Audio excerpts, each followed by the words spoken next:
Assalamualaikum warahmatullahi wabarakatuh. Jumpa lagi bersama saya di channel Weton Nom yang selalu menyuguhkan kisah-kisah misteri. Kali ini adalah lanjutan dari cerita 100 tahun setelah aku mati. Hari Jumat sore merupakan hari yang teramat sibuk tapi santai. Weekend banyak dimanfaatkan kaum muda Melbourne untuk sekedar hangout dengan sejolinya. Aku tengah berjalan sendirian sejak pagi tadi, menghabiskan sisa hari-hari terakhirku di sini.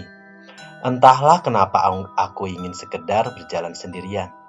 Padahal aku sangat enggan dengan namanya kesendirian. Tapi kebiasaan lama kadang membuat kita kangen untuk mengulanginya, ya kan?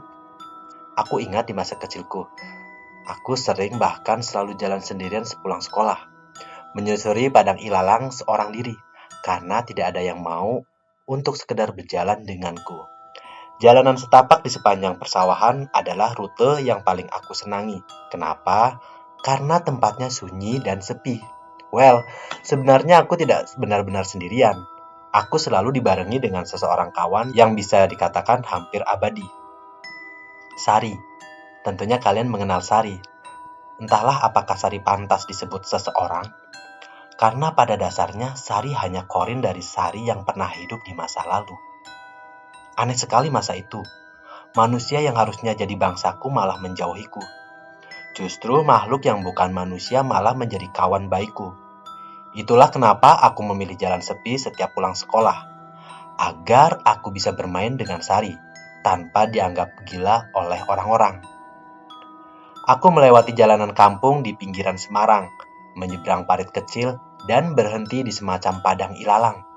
Di sana aku biasa bermain, ngobrol, dan berkeluh kesah kepada Sari tentang betapa menyebalkannya sikap orang-orang kepadaku. Dulu aku membenci mereka yang menjauhiku, tapi entahlah ketika aku bersama dengan Sari, kebencian itu menguap begitu saja. Sangat berbeda dengan sekarang, di mana aku sudah mempunyai banyak teman. Sangat jarang rasanya aku merasa kesepian, karena tidak ada orang di sampingku. Aku duduk di sebuah kursi panjang di trotoar. Udara mulai bertambah dingin dengan angin yang mulai berdesir. Dinginnya serasa menembus kulit. Aku merogoh saku mantelku dan memakai sarung tangan. Tidak lupa kupluk bulu domba itu aku benamkan lebih dalam agar lebih rapat melindungi telingaku dari rasa dingin. Aku asik membaca pesan singkat yang tertera di HP. Pesan dari Indonesia. Tentunya kalian tahu siapa dia. Bahkan dalam pesan teks sekalipun, dia tetap jenaka dan menyenangkan seperti biasa. Tidak terasa cukup lama aku asik chatting dengan dia, sampai waktu sudah semakin malam dan suasana semakin gelap. Seseorang bapak-bapak duduk di sampingku dan bertanya, "Sedang menunggu seseorang, nak?" Tanyanya dengan ramah. "Ah, tidak pak, aku hanya menikmati suasana ini," jawabku dengan sopan. Bapak-bapak yang mungkin berumur 50 tahun itu hanya membalas dengan senyum sambil berdiri, karena bis yang menjemputnya sudah terlihat. Dia menganggukkan kepalanya, tanda permisi. Aku memandangi bapak-bapak yang sudah masuk ke dalam bis, yang sudah melaju perlahan itu. Malam itu purnama terlihat penuh. Jalanan masih ramai dengan lalu lalang kendaraan dan orang-orang yang berjalan kaki.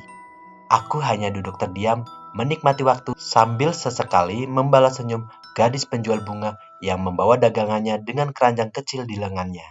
Dia tampak berdiri di pinggir jalan sambil menoleh ke kanan dan ke kiri.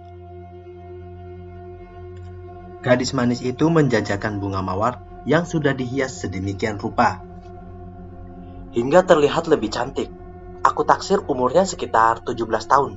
Mungkin dia berjualan bunga untuk tugas sekolah atau acara amal, aku tidak tahu. Gadis dengan rok berwarna hitam sebatas lutut itu menghampiriku dan menanyaiku, "Apa kamu sedang menunggu seseorang?" Pertanyaan yang sama seperti yang ditanyakan bapak tadi. Tidak, apa aku terlihat sedang menunggu seseorang? Jawabku dengan sopan kepada gadis yang terlihat oriental itu. Mungkin dia adalah blasteran dari kulit Eropa dan orang Asia, yang membuatnya terlihat unik. namun cantik. Boleh aku ikut duduk? Aku tersenyum dan memberikan anggukan, sambil memberikan sela ruang agar gadis itu duduk di sampingku. Mary, aku Mary dan kamu? Oh, Markus. Di sini aku biasa dipanggil Mark. Aku memperkenalkan diri pada gadis yang mengajakku berkenalan itu. Katakan padaku, Mark, dari mana kamu berasal? Aku kira kamu bukan berasal dari sini. Mary bertanya sekaligus menebak. Ya, di sini aku hanya untuk kuliah. Aku berasal dari Indonesia. Wah, apakah kamu dari Bali? Tanyanya dengan antusias. Bukan, aku dari Yogyakarta. Apa kamu pernah mendengar nama itu? Mary mengerutkan dahinya.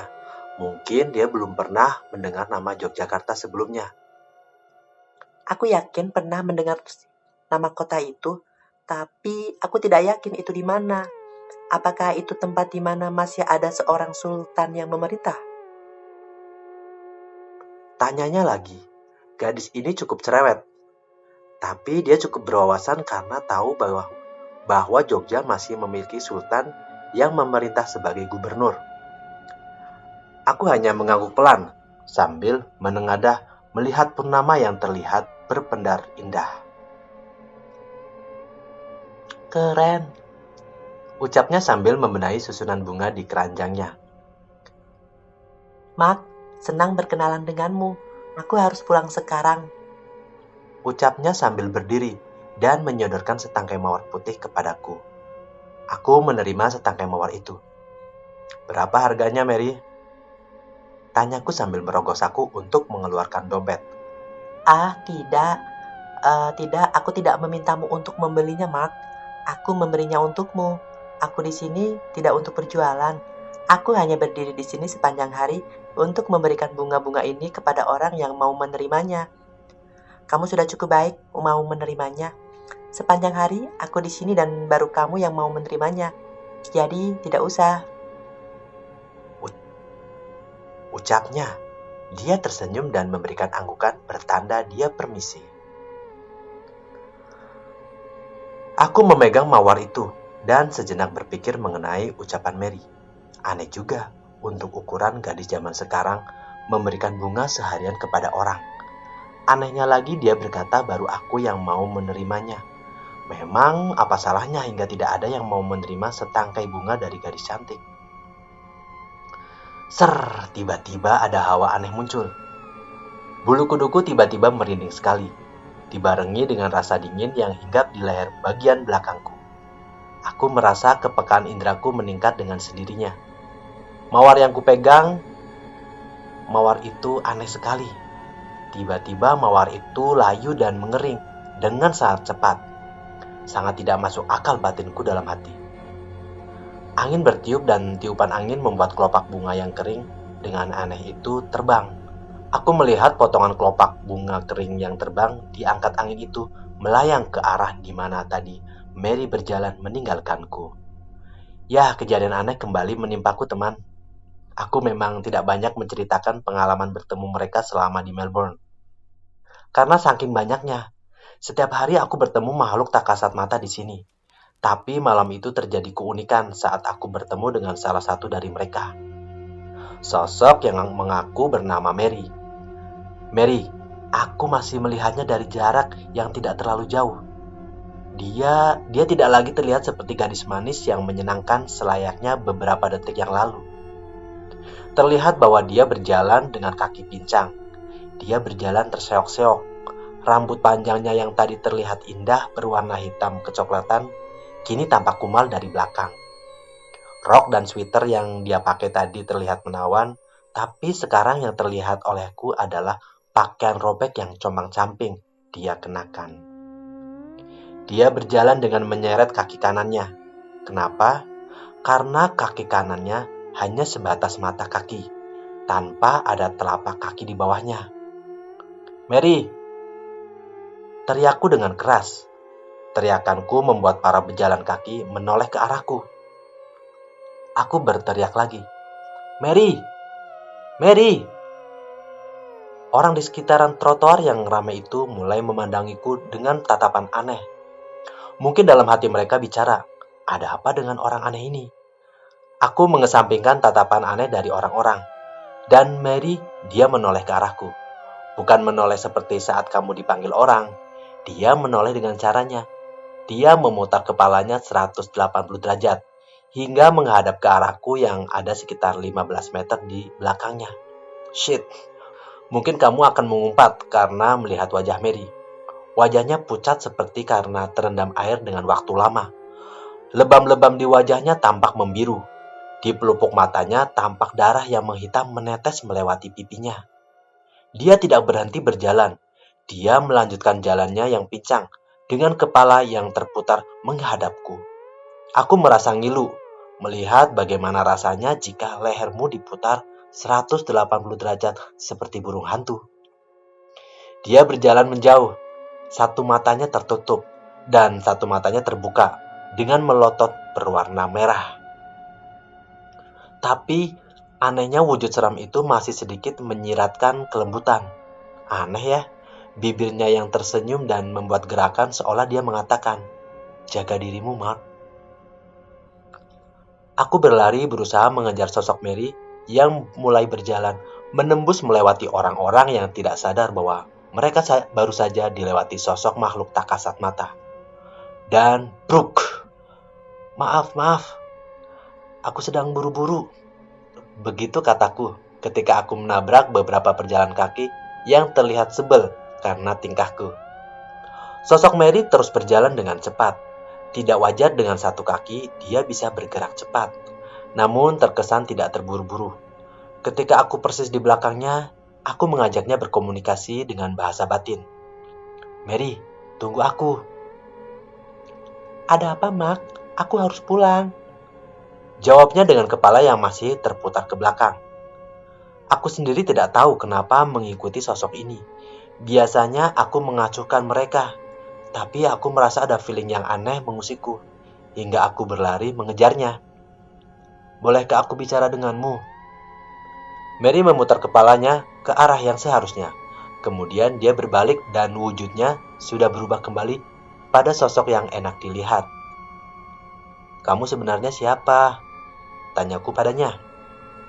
Aku berdiri di trotoar yang dilewati banyak orang. Mungkin di mata orang biasa, aku terlihat seperti orang konyol yang mematung di tengah rute berjalan orang-orang. Mereka yang berjalan melewatiku melihatku dengan sorot wajah bingung. Mereka tidak sadar bahwa dalam diam aku tengah bicara pada sosok yang tidak bisa mereka lihat dan rasakan. Aku Mary, Mark. Aku bukan manusia seperti yang kamu kira tadi. Tapi akhirnya kamu tahu, benar-benar orang spesial. Ikuti aku, Mark. Ajaknya sambil melayang duduk di sepasang bangku di trotoar yang saling berhadapan. Kami saling duduk berhadapan. Aku mengeluarkan HP dan berlagak memainkannya, agar tidak mencolok kepada orang-orang yang lalu lalang.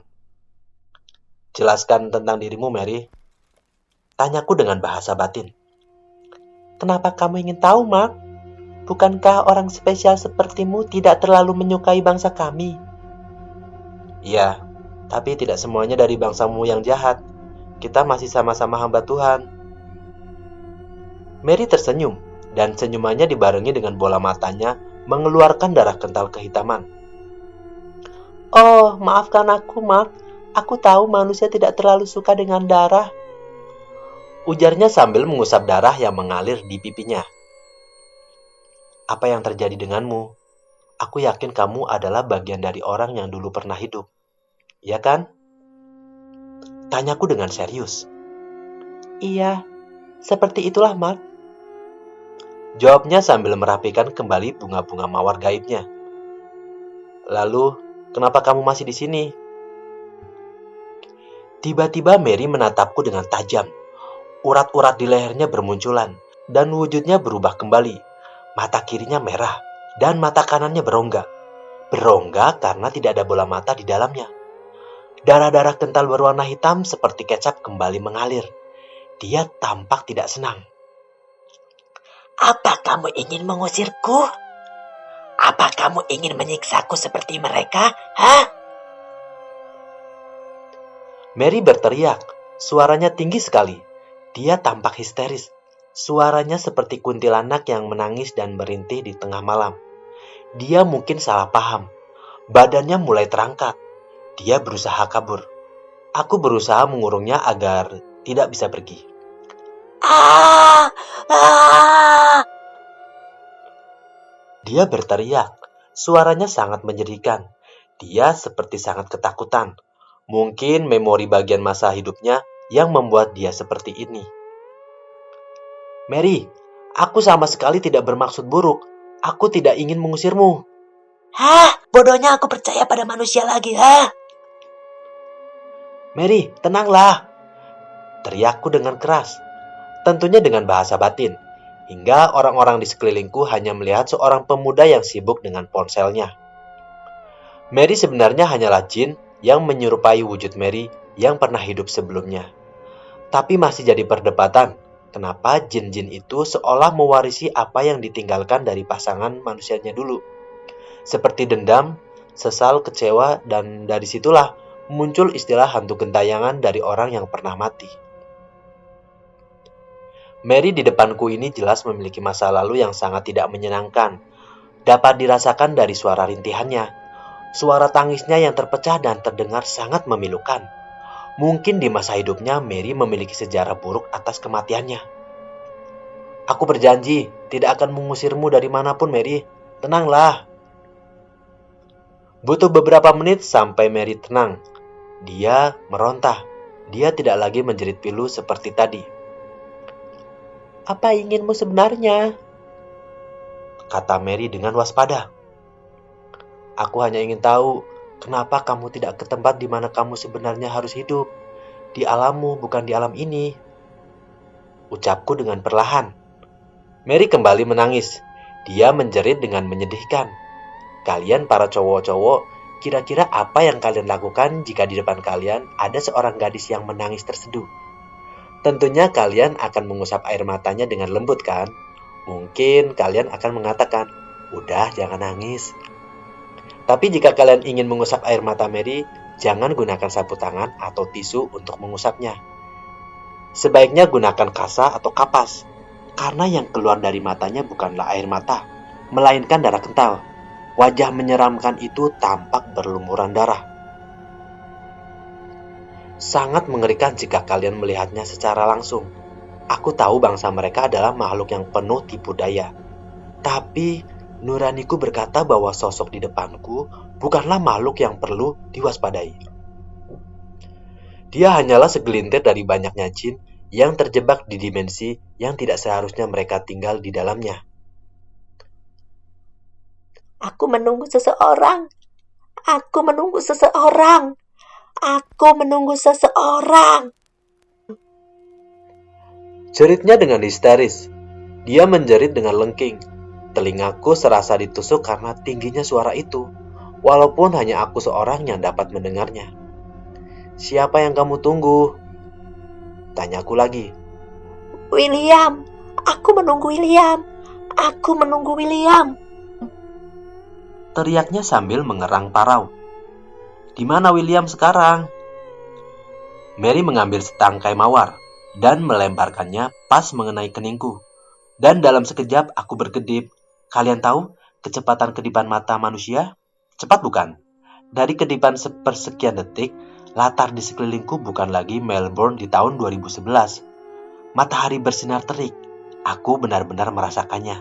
Suasana di sekelilingku jauh berbeda dari beberapa detik lalu.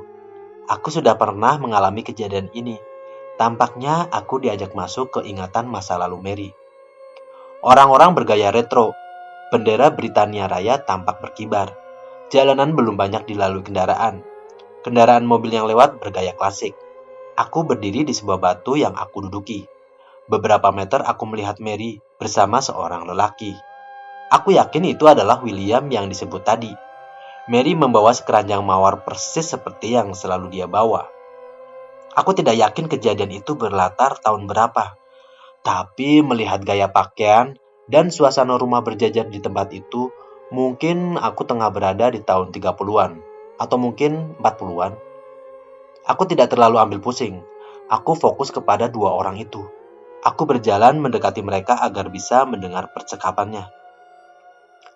Aku tidak akan lama. Aku tidak akan lama pergi. Tunggu aku. Ucap William sambil memeluk Mary. Aku melihat drama perpisahan di sini. William adalah cowok bule. Dia memakai topi dan kacamata yang cukup tebal tergantung di hidungnya. Bukan tentara. Dapat aku lihat dari posturnya. Tapi dia membawa kamera Polaroid tua. Aku merasa pandanganku samar. Tapi di akhir perjalanan ruang dan waktu itu, aku melihat Mary mengangguk dan memberikan setangkai mawar putih kepada William. Dan sekelebat kemudian, aku sudah kembali ke alam nyata. Mary, dia masih menangis dengan sendu, kali ini dengan wujud cantiknya. Yang dia usap di wajahnya bukan lagi darah, melainkan air mata. Dia benar-benar tampak seperti seorang gadis perawan yang sedang patah hati karena menunggu kekasihnya. Kisah cinta klasik, abadi namun tragis. Aku sudah paham maksudnya. Aku sudah mengerti alasan kesedihan Mary. Dan aku sudah mengerti kenapa dia masih di sini. Jangan bertanya bagaimana aku mati. Ucapnya dengan terisak pelan. Aku hanya mengangguk. Aku paham sekarang.